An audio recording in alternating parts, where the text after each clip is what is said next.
Hello guys, welcome to my YouTube channel వంశీ08. ఈరోజు మన టాపిక్ వచ్చేసి నేను జిమ్ ఎందుకు స్టార్ట్ చేసిన, ఎప్పుడు స్టార్ట్ చేసిన దాని గురించి.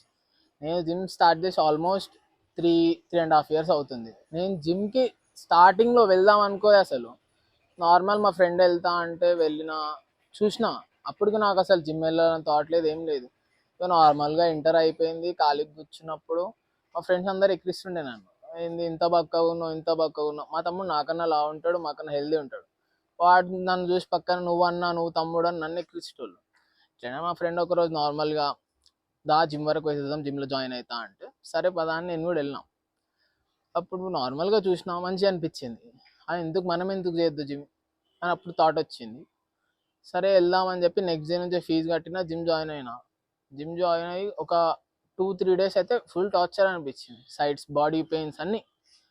అట్లీస్ట్ 2.5 డంబులు ఎత్తని కూడా నా దగ్గర ఓపిక లేకపోతుండే. చాలా రోజులు అట్లనే ఫుల్ ఇట్లా మార్నింగ్ 5 o'clock లేస్తుండే. మేము ఒక 4-5 members కలిసి వెళ్తుండే.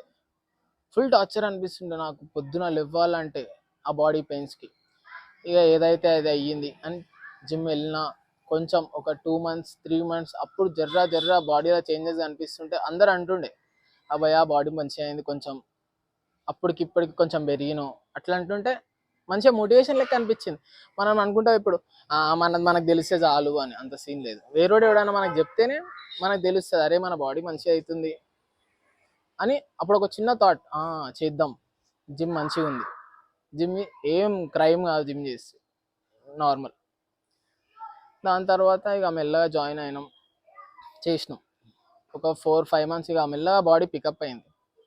దాని తర్వాత నేను బాడీ పెంచకముందు నార్మల్ ఇట్లనే చుట్టాల పెళ్ళిళ్ళు దావత్ ఉంటాయి కదా, అక్కడికి వెళ్తే గలీజ్ చూస్తుండే నన్ను. అయితే ఏంది ఇంత బక్కగా ఉన్నవేంది. నా స్టార్టింగ్ వెయిట్ నేను జిమ్కి వెళ్ళక ముందు 44 or 45 ఉంటుండే. ఈ ఫోటో చూడండి కావాలంటే ఒకసారి. మళ్ళీ ఇప్పుడు ప్రజెంట్గా ఉన్న నేను వెయిట్, నేను జిమ్ చేసి 3.5 years అయితే ఇప్పుడున్న వెయిట్ ఇది, ఇట్లున్నా. ఇంకో ఫోటో పెడితే ఇక్కడ చూడండి ఒకసారి. దీనికి ఎంత కష్టపడ్డా అంటే చాలా కష్టపడ్డా. ప్లస్ మీదికి ఒక్కొక్కరు ఒక్కొక్క మాట అంటుండే. ఒకడు అంటుండే వచ్చి పౌడర్ వాడుతుండే. పౌడర్ ఏం క్రైమ్ కాదు భయ్, జస్ట్ నార్మల్ మన స్ట్రెంగ్త్ కోసం, మన బాడీ బిల్డ్ కానికి కోసం. ఎందుకంటే మనం ఫుడ్ నుంచి అంతగానో ప్రోటీన్ తీసుకోవాలంటే చాలా కష్టం. జస్ట్ నార్మల్గా సప్లిమెంట్ దగ్గర తీసుకున్నాం అంతే, ఏముంది దాంట్లో.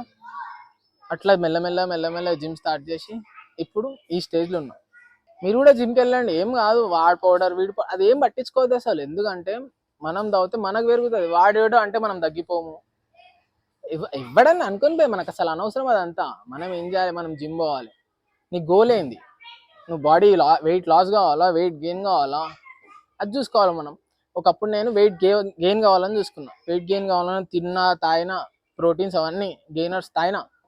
ఇప్పుడు బాడీ కటింగ్ చేద్దామంటే, కటింగ్ అంటే మరి ప్రొఫెషనల్ కటింగ్ కాదు, ఏదో నార్మల్ ఒక షేప్లోకి తీసుకురావాలి, ఫ్యాట్ కొంచెం బర్న్ చేయాలని. ఇప్పుడు నార్మల్గా వెయిట్, నేను ఇప్పుడు వెయిట్ వచ్చేసి 75 ఉండే. మొన్న రీసెంట్గా 78 ఉండే. 3 kgs లాస్ అయినా, ఇప్పుడు 75 ఉన్నా. ఇంకొంచెం నాది 70 అని పెట్టుకున్నాను నేను. ఇంకొంచెం బాడీ మంచి షేప్లోకి తీసుకొచ్చి మంచి లుక్ కనిపిస్తే చాలని జిమ్ స్టార్ట్ చేసినాను. సబ్స్క్రైబ్, ఇంకా షేర్, లైక్ కొట్టండి, కొంచెం సపోర్ట్ చేయండి. మీరు కొంచెం మోటివేషన్ ఇస్తే ఇంకా మంచి వీడియోస్ వస్తాయి. ఇప్పటి నుంచి వాయిస్ ఓవర్ వీడియోస్ కూడా ఇద్దామని అనుకుంటున్నాం. సబ్స్క్రైబ్ మర్చిపోకండి.